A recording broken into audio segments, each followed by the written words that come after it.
Hi, welcome. This is Dr. John DeMartini. This is one of the most amazing and inspiring shows that you can listen into. If you want to be on the edge of your seats, if you want to open up your heart, if you want to expand your mind, and you want to meet incredible people, stay tuned because you're just about to experience a transformative radio show that will change your life. And you're listening to the Dr. Pat Show that's coming up right next. Welcome to the Dr. Pat Show. Talk radio to thrive by. Powerful, inspiring, and coming to you live, bringing you stories of people like you and me, busting through and living life full out. Get ready to dare to wonder what your life would be like if you knew you could not fail.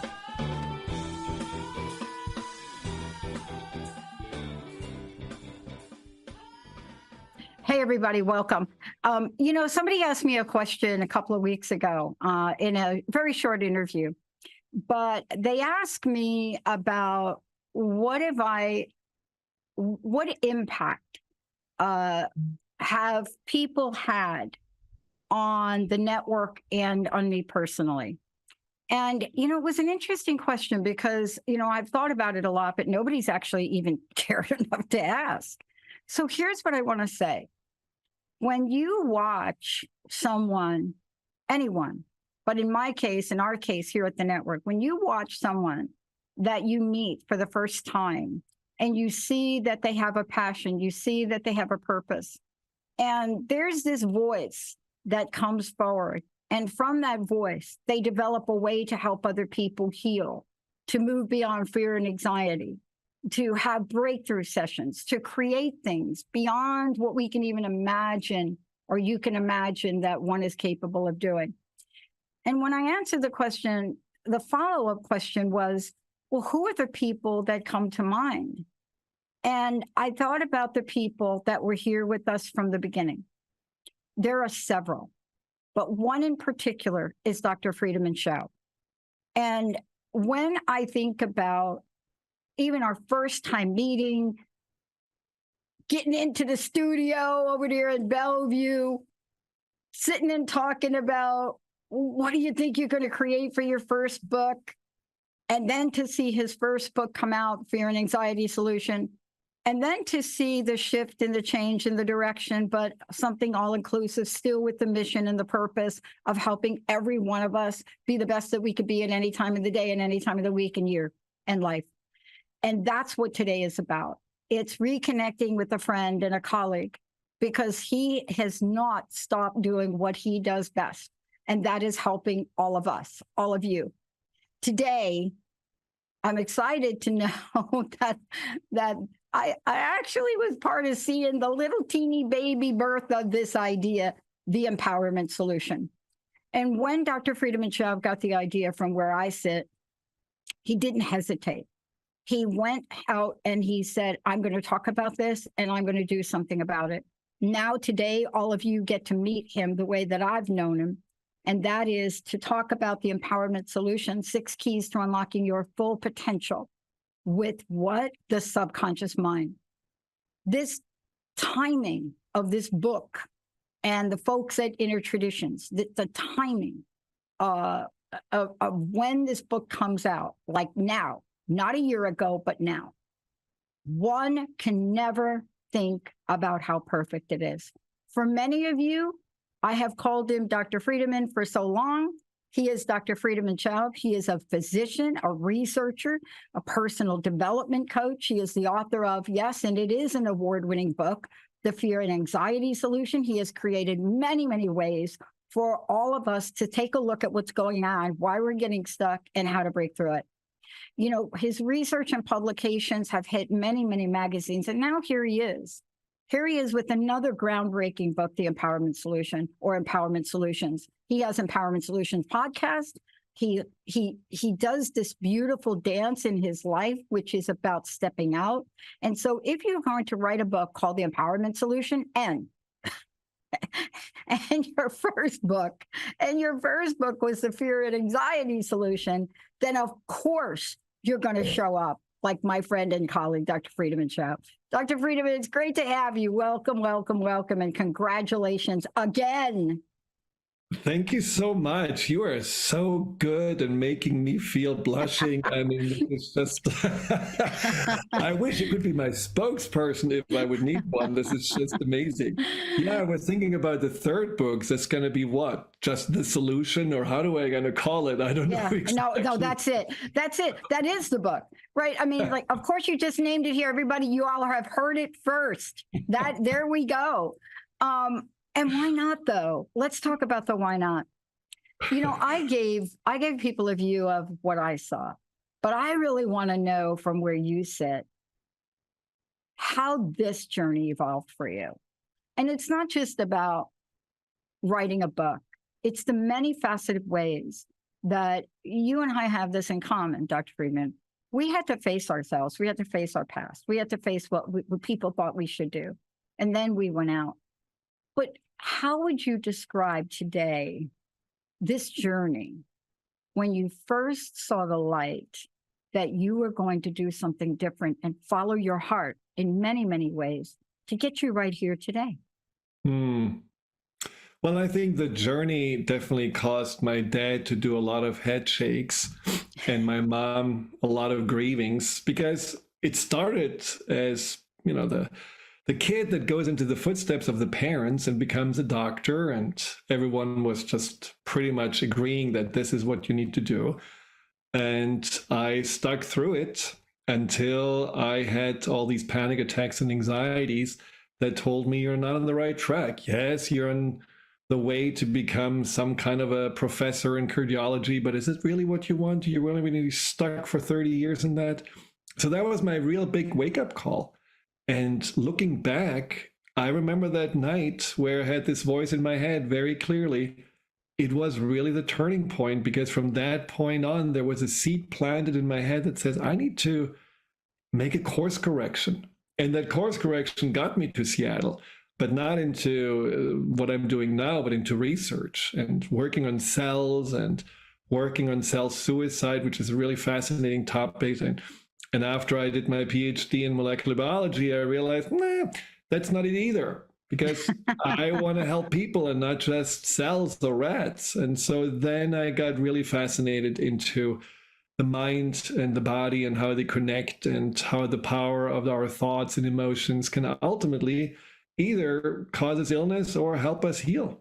And that's when I got into especially the one emotion that I struggled with for so many years, and also so many people are struggling with, which is anxiety. It's such a powerful emotion. And if I would have not had my anxiety, we would not talk right now. So I'm very grateful.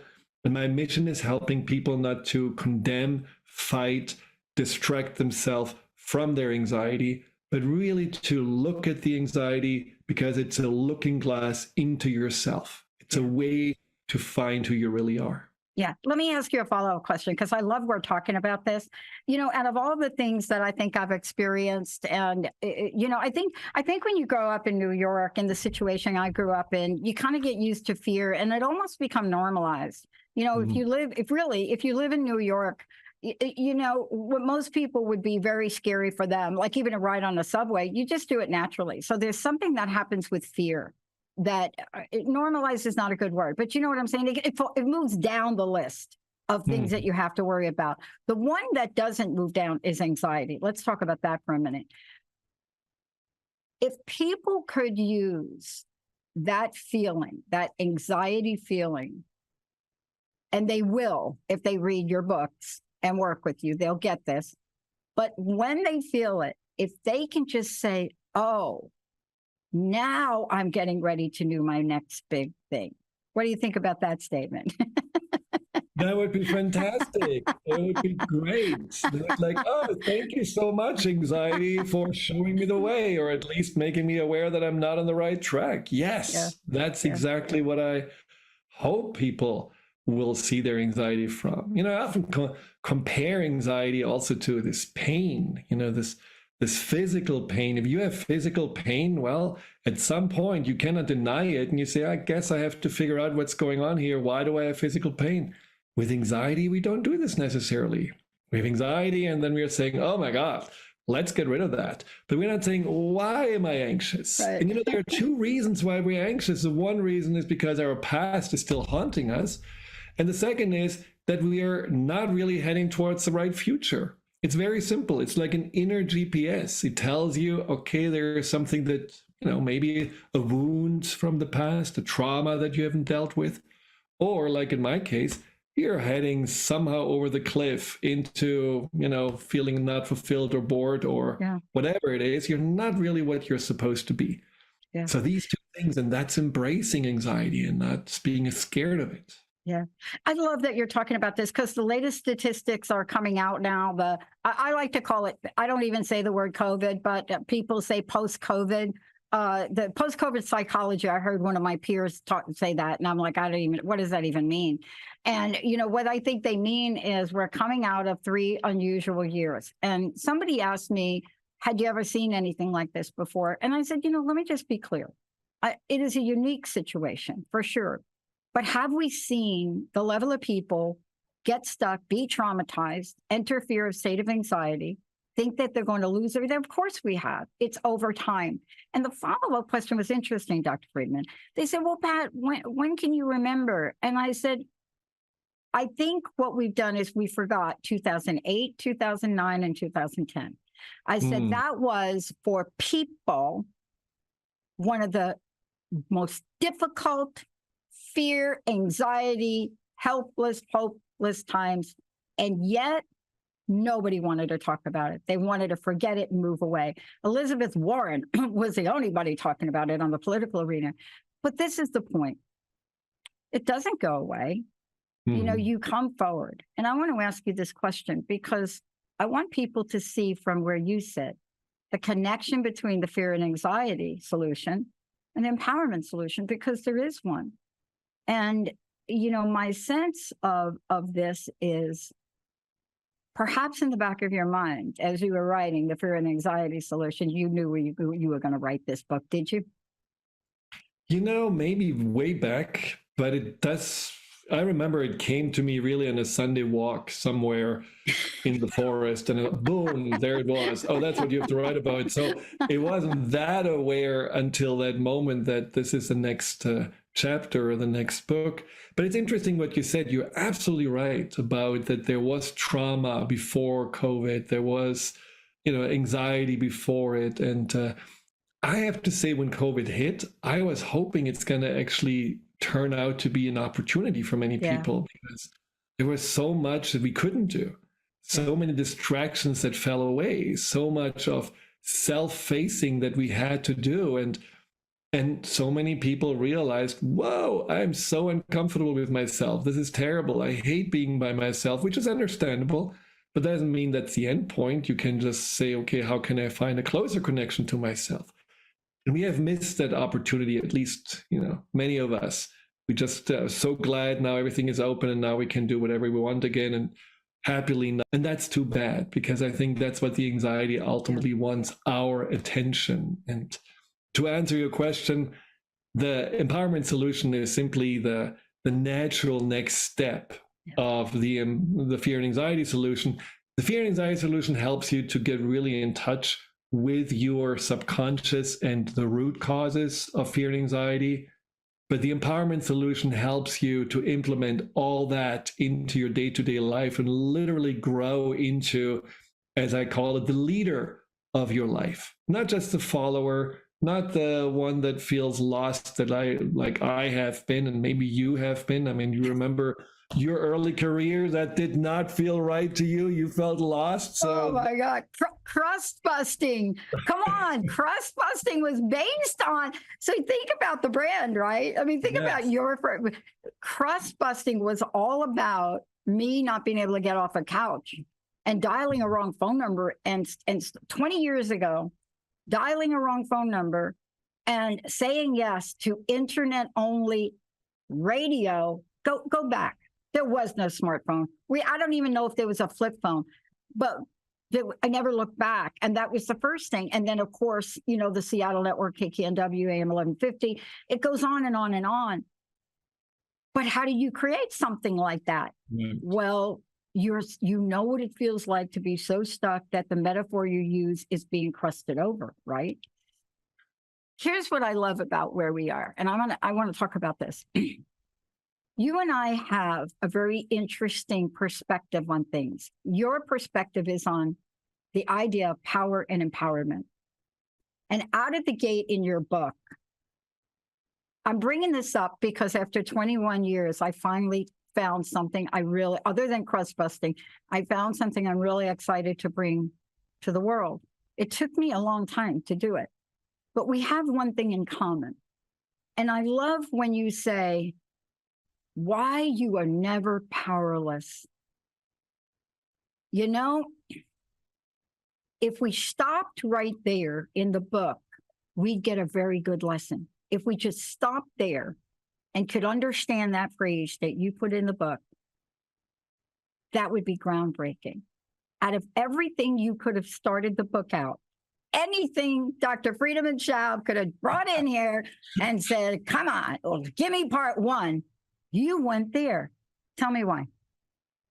Well, because the illusion of powerlessness is such a big one that so many of us are just feeling trapped in. You know, this is, we literally believe, and I was a firm believer in this too, that other people have my power, or that I give my power away and then end up having no power. And I mean, just think about, you living in New York. How often were you stuck in traffic, having to wait long lines, you're feeling all this noise and you just cannot turn it off. So there's a lot where we feel like life is done to us and we are powerless.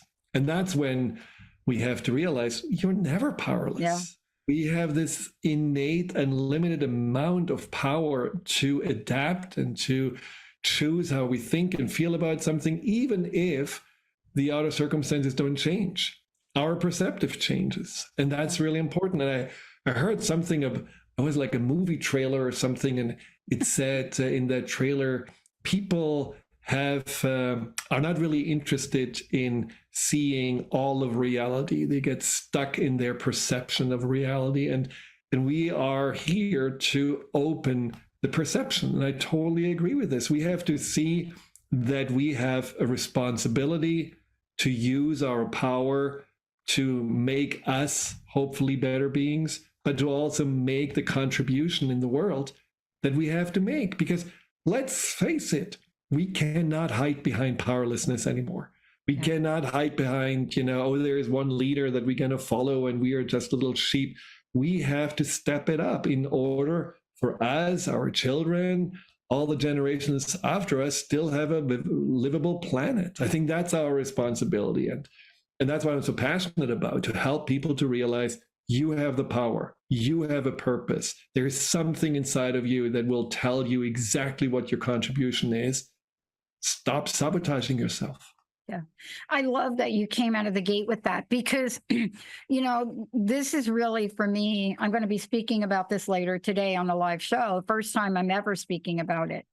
And I'm pretty sure that the people in our industry, in the psychology industry, will have a few things to say.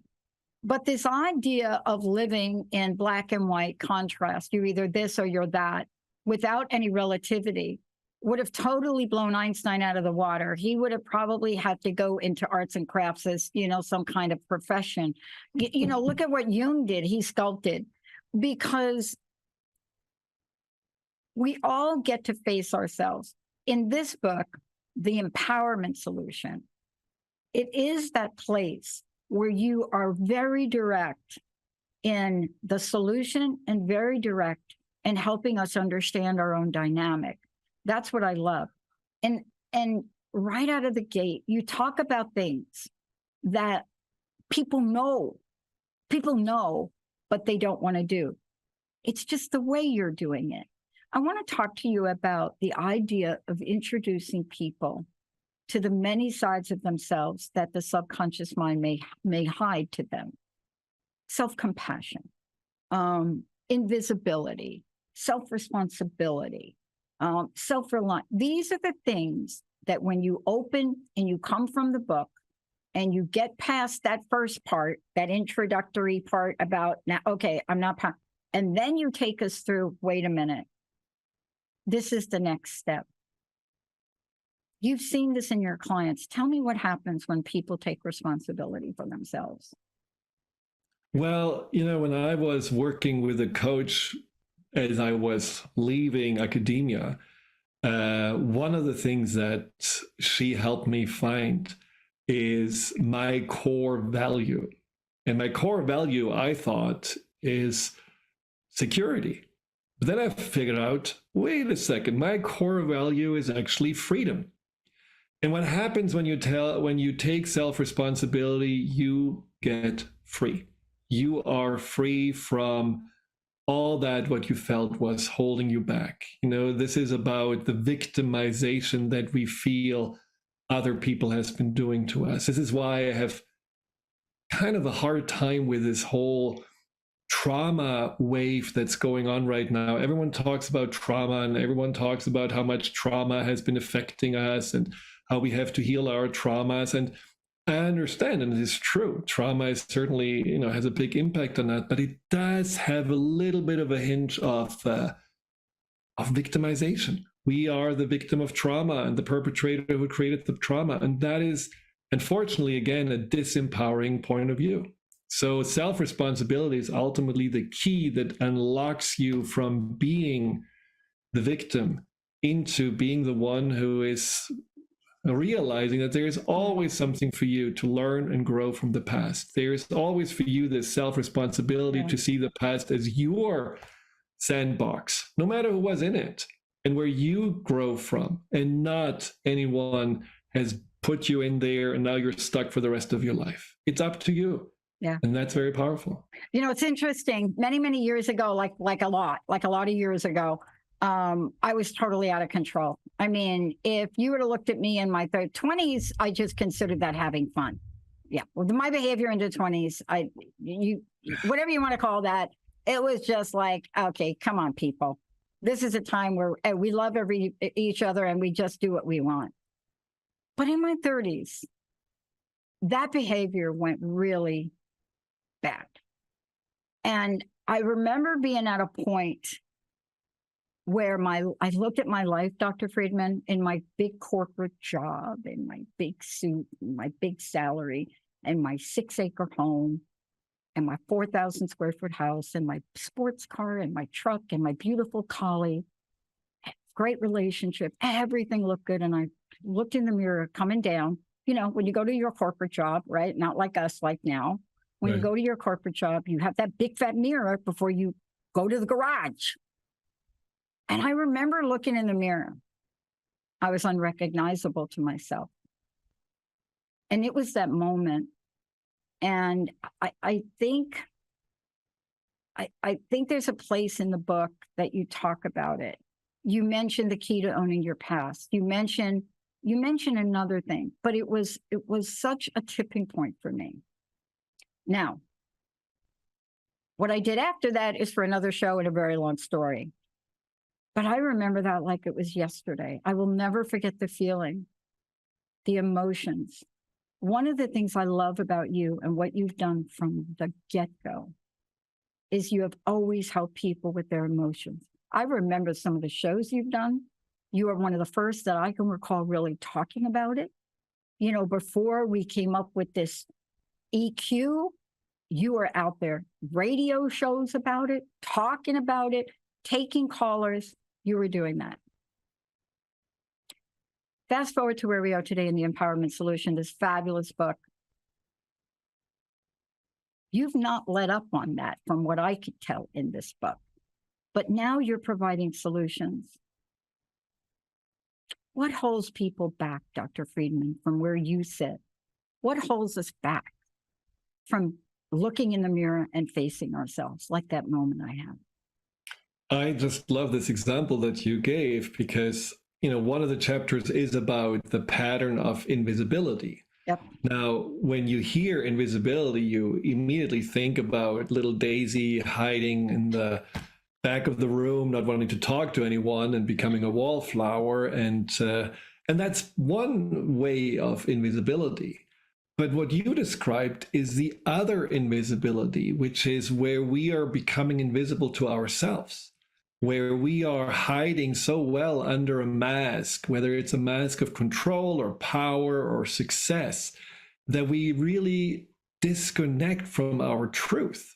And that invisibility is also a protection mechanism, simply the same as the invisibility of, just not wanting to be seen, not wanting to be heard. You're not true. You're not honest, and you are not vulnerable, and you're not showing anymore what's inside of you. And that invisibility is usually because we are scared. We're scared of judgment, not fitting in, scared of what other people may think. So we play these roles. And that's what holds us back.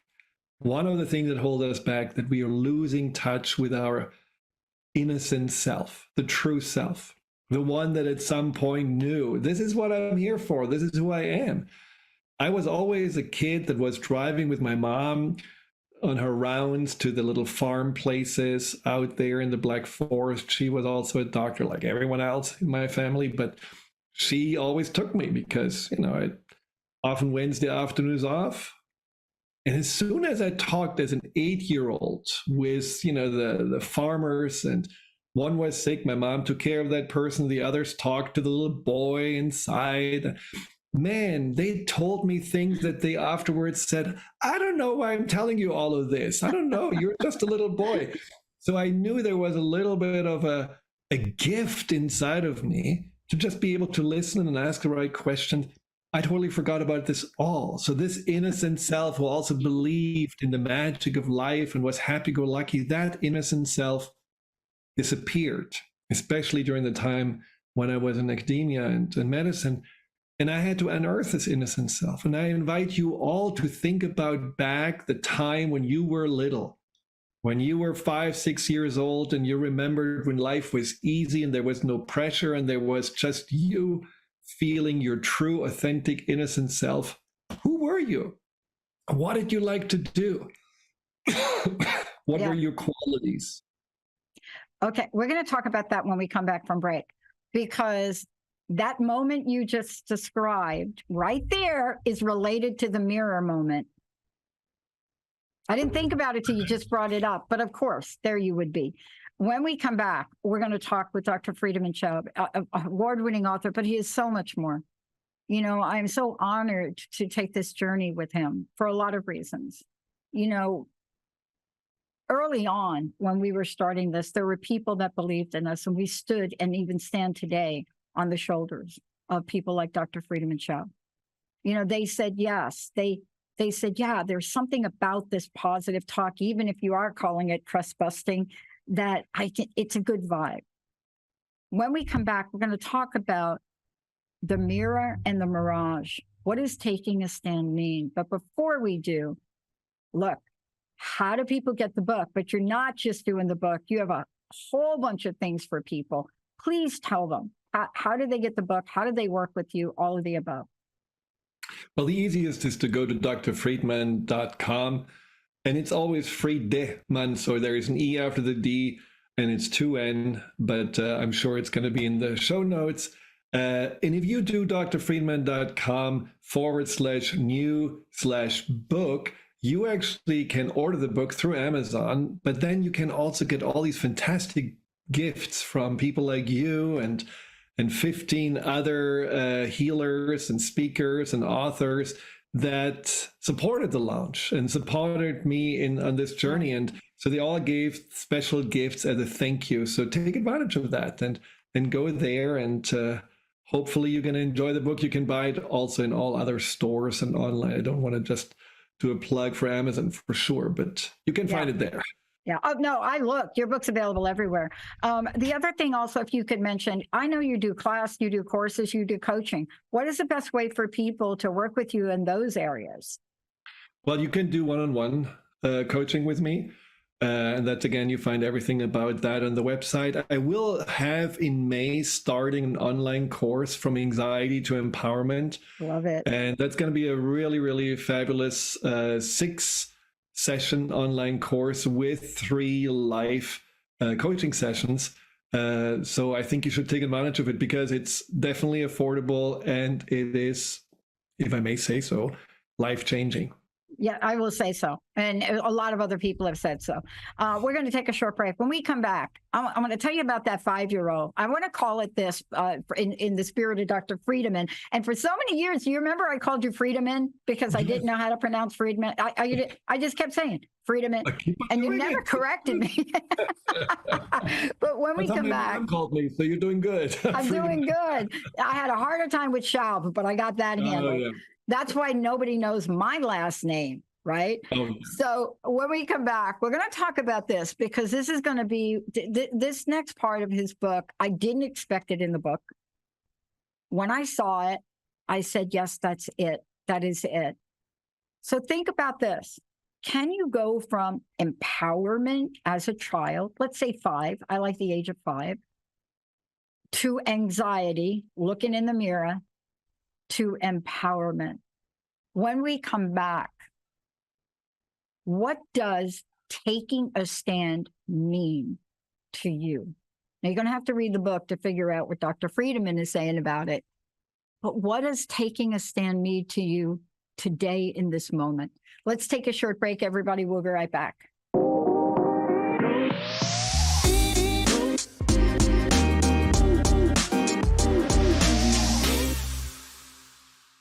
Hey, everybody, welcome back. I am so thrilled. For those of you that just are tuning in, Dr. Friedemann Schaub is joining me here today. We are talking about the empowerment solution.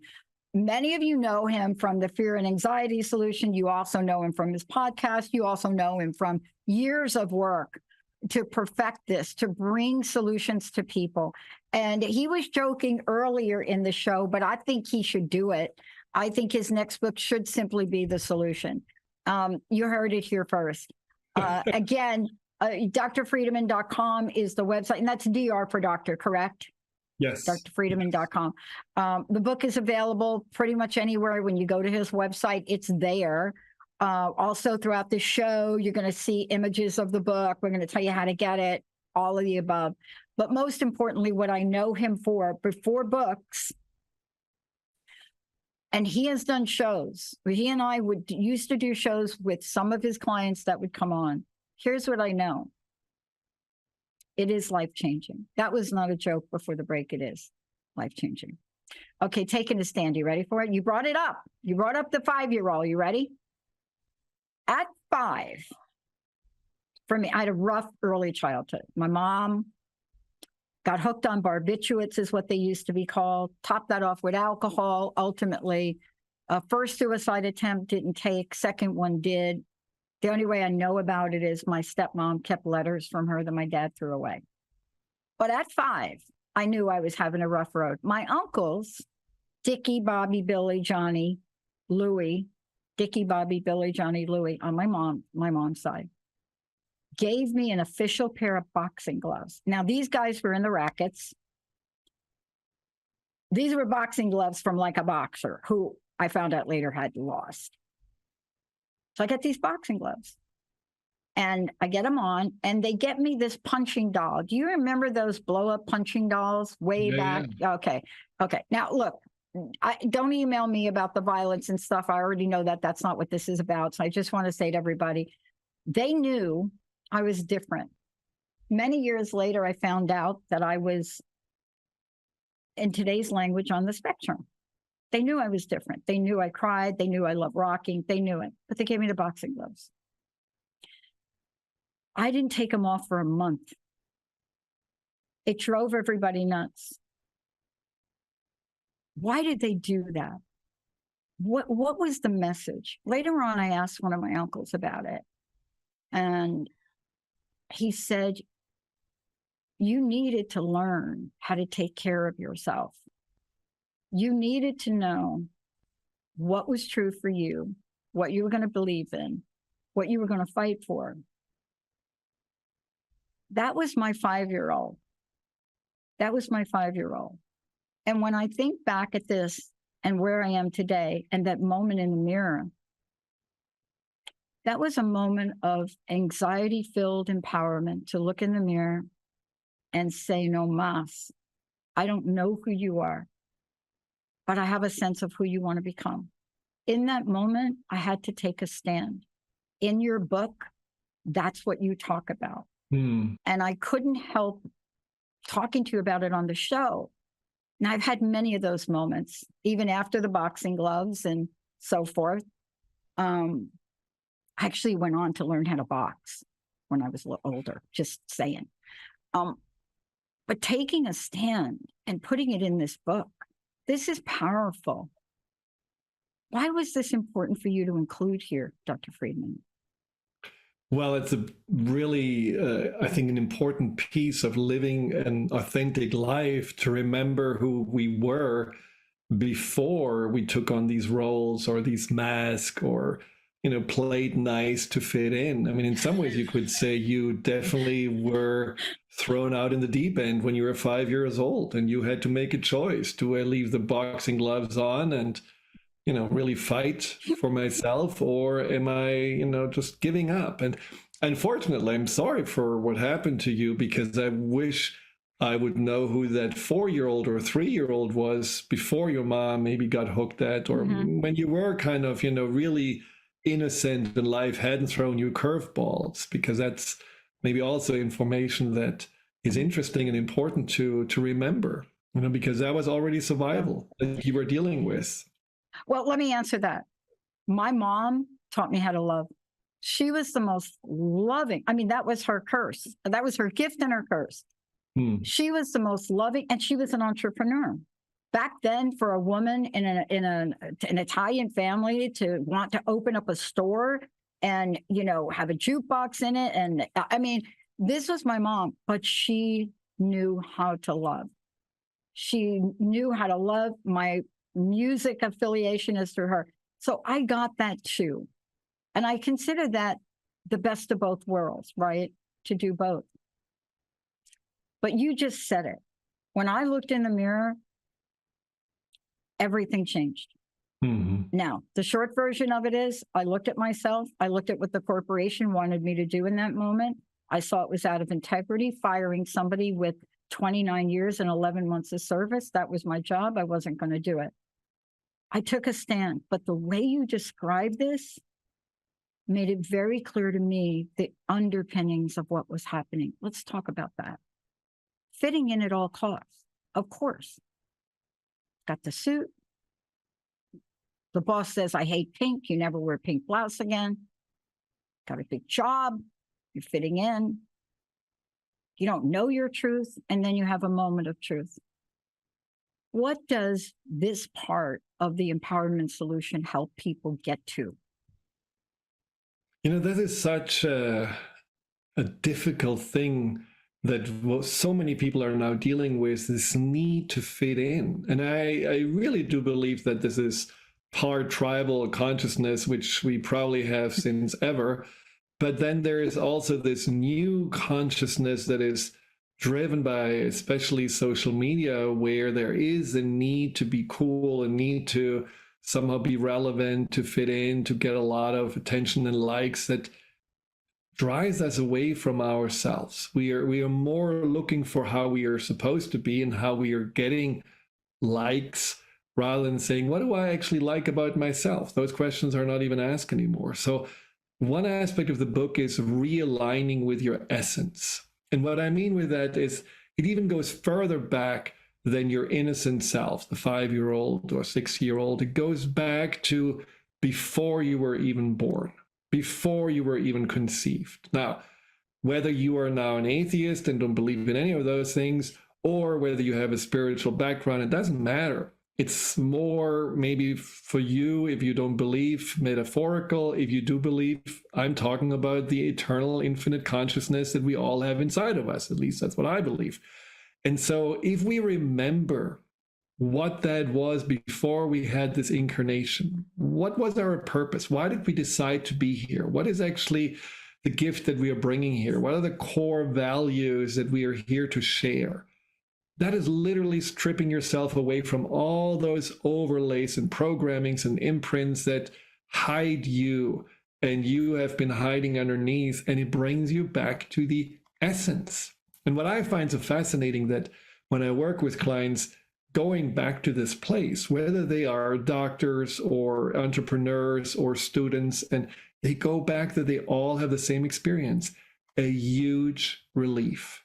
It is literally a feeling of coming home to yourself in ways that they haven't felt before. And that is when you realign with your essence, just also then that freedom to know, I don't have to take on any kind of judgment or criticism because I know who I am better than anyone else, because now I know my essence. And that's empowering you to make a stand.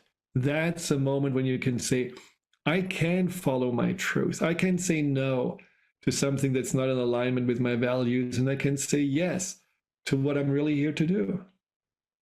I love this part of the book.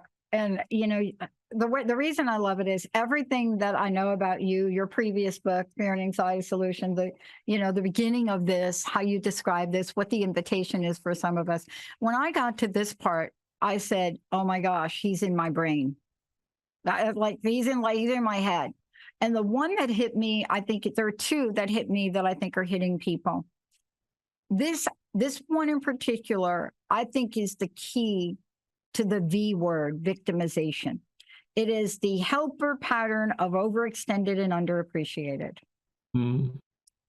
That right there, I think it's one of the most difficult things for people to detect in themselves, because it's almost like that analogy with the frog in the water. It's like the frog, and please, I would never do this, but it is a little an analogy. You put the frog in boiling water, the frog is out. It's like,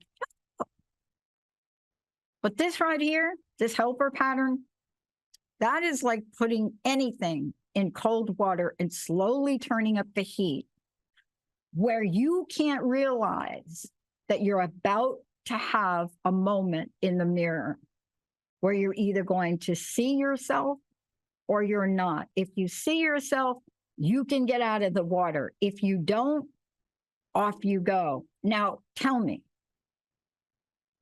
is it as difficult for people to see this parts of themselves? Is it, or is that just my latest little epiphany about myself? It's absolutely difficult, but it's also difficult to give it up. See, I mean, there is like I have to say, sometimes I like my little research brain, because the way I dissect this is also addressing what we usually do and say to ourselves to get stuck in this pattern. You know, the things that we are making as excuses. Now, I am an expert with a helper pattern because I was born as a helper. I was born as a peacemaker. That's why I'm called Friedemann, man of peace, literally translated from German.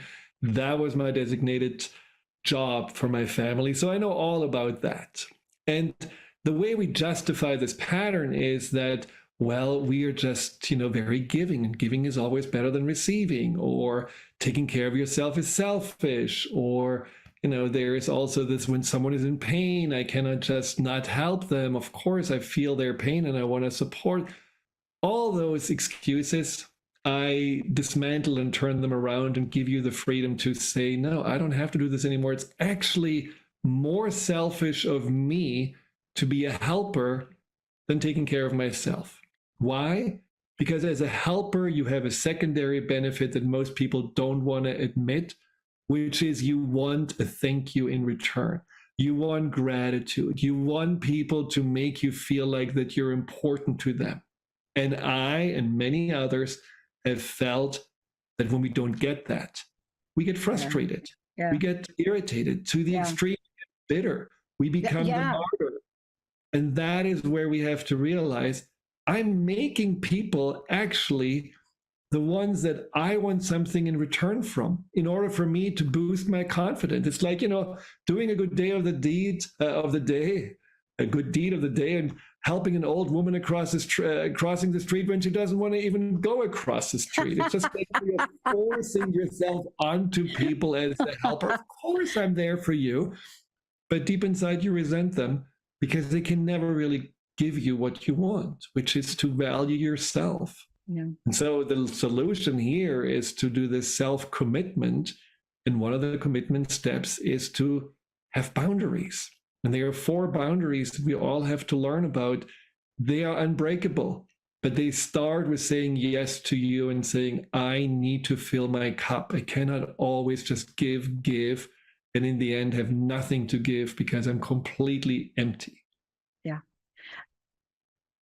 That could be an entirely whole show right there. The way you write about it, the boundaries, the 4 boundaries, they're so very important. Boundaries are important anyway. And I think that moment in the mirror was me, and this is my language, Dr. Friedemann, that was me drawing a line in the sand. But I wasn't drawing it for me and other people. I was drawing it for myself. I was looking at myself and saying, this is the line in the sand, Pat. This is where you have an awakening. And all of what you're feeling about what the success in corporate America means to you and what you're willing to sell, what part of yourself you're willing to sell because of whether it's people pleasing, whether it's success, whether it's ambition, whether it's, false illusion about self, all of the things that you talk about in the book, that moment changed. But here's what I didn't know and what I want to talk to you about next. I didn't have your book. I changed. I went into my corporate job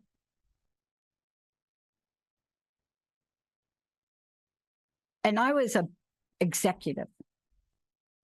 I didn't have you I could talk to. And I went in there and I took a stand. I didn't think about the consequences. I didn't think that I probably would lose my job. When my boss demanded I fired this woman, I'll never forget it, 29 years, 11 months of service. We're in the middle of a downsizing that I'm supposed to implement to everybody. I knew they cheated. I knew they changed the rules. I knew they went after senior. I knew this because I was there. And that mirror moment, up until then, I was going to do it. But this thing you just talked about, whether it's spirituality, whatever one wants to call it, I had a connection. What I didn't have is what you talk about next. Let's do it. When you have a moment, there is action. Now, clearly, I was meant to act exactly the way I acted. I was supposed to be able to, I was like to my boss, take my head count. She did. I was 6 months away from a full pension. I started working there very young. I was at 24 and a half years of service, and it didn't matter. Taking charge. Talk about this. Because this integration through implementation, it's a great acronym, by the way. I don't know if you're using it. This language and the way you talk about this needs to be on a card in everybody's possession or an app on our phone, because we don't do this. We will stop at this point. We get floundering. We don't know what to do.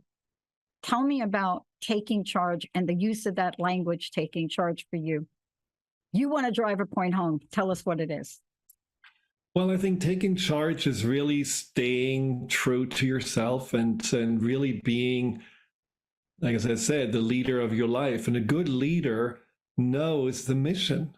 You know your mission because you know yourself. You know what your purpose is. You know what you're here to do and what you give. And you're willing to really implement that into your life. Taking charge also means that you're continuously having the humility to grow. And that you're saying, yes, I make course corrections. I implement also feedback that I'm getting, and I will understand that everything I'm getting is not necessarily the truth, but I can always consider how can I grow from it? How can I become a better version of myself? And ultimately, it is about connecting to your heart. I think so many of us are attached to our heads, are attached to rational thinking, whatever feels logical and real, and we are forgetting completely that so much wisdom of ourselves is in our heart. And how can we open our hearts again? Well, ultimately, we have to start opening our hearts to ourselves. So many people believe, oh, I got hurt, I got disappointed, so I'm just going to build a wall around me and then I'm safe. Well, unfortunately, they also lock themselves out. And then they have no access to all this beautiful wisdom and the compassion and the love in their hearts. And And that is one thing that the book helps you also. How can you open your heart to yourself, and how, big word, how can you start loving yourself again so that your implementation comes from love and not from survival and not from obligation, but from love? Yeah, I love that we're getting to this. And one of the things that I didn't mention before that you talked to earlier, there's a point you get to when you cross what I call the line of resentment. And when you cross the line of resentment, you're into a whole energy, you know, and in the coaches I've had, the work I do, and especially in my recovery, we call resentment the number one offender. If you don't take care of everything we've just talked about, this movement forward may be done like me, kind of like in the dark, just kind of like doing what your emotions tell you to do. But there's a way to do this, which brings empowerment full circle, isn't there? Yeah, I think we have to really go through those 6 keys that I describe in order to go to that empowered place and then implement it there. So it's not you order it overnight and the next day it arrives. You have to do some work. And that's the fun part. You know, we do work on ourselves physically. People are so committed to going to the gym and sweating and being in pain, and then they feel like, well, I'm really strong now. But mentally, emotionally, they are crumbling because they are either ganging up on themselves or feel like the world again is against them. So let's do some mental, emotional strengthening work, getting more flexible, being more, resilient, learning more about your own qualities and strengths. And that is what this book helps you with. It does get you fit to be your true self. It does give you all the keys you need, but you have to not rush through them. You have to really integrate them, go through these 22 tools that are collected in this. And they're going to be tools for the rest of your life. They're not just like one-way tools that are going to break after you use them. They're actually going to be there for you always. And once you master those tools, you're going to be the master of your life. And that's my hope for everyone who's reading it. And I was asked the other day, so who is this book for? And to be honest, I think everyone should read it. Everyone can really benefit from it. There's not one subsection that needs it more than another. Yeah, I didn't ask you that question because it's very clear to me it's for everyone and anyone. What I also love about the book is, and this is something I hadn't thought about, both of your books are also family tools. And what I mean by family tools is that nobody is struggling more right now than families. The families that are coming out of COVID, and the latest numbers on moms just came out. Oh my gosh, the stats on that, we got to do something to help them. But it's a book, and these are both books. It's a book that they have tools, but they have life learning tools, Dr. Friedemann. See, this is the difference. We don't get this in school. We should take this course in school. We don't. And then once we realize we need it, we have to unravel everything that you talk about in part 1 and part 2 of the book. I want to thank you for today. Look, I'd love to know your personal message, but also, again, tell folks how they can find out more about you, your coaching, your events, how they can get the book. And thank you for joining us today. Well, go to my website, drfriedemann.com, drfriedema2n.com. I also would love for you to check out my podcast on YouTube, Instagram, TikTok, and so on. My personal message is just be curious again. Be curious about yourself. Whatever you thought you are, I promise you, you are so much more than that. And that's the most worthwhile journey we can go on, the journey to our true self. Start it today, and you will never look back. Thank you so much. And I want to tell all of you out there, I love and am honored to take this journey with Dr. Friedemann Schaub.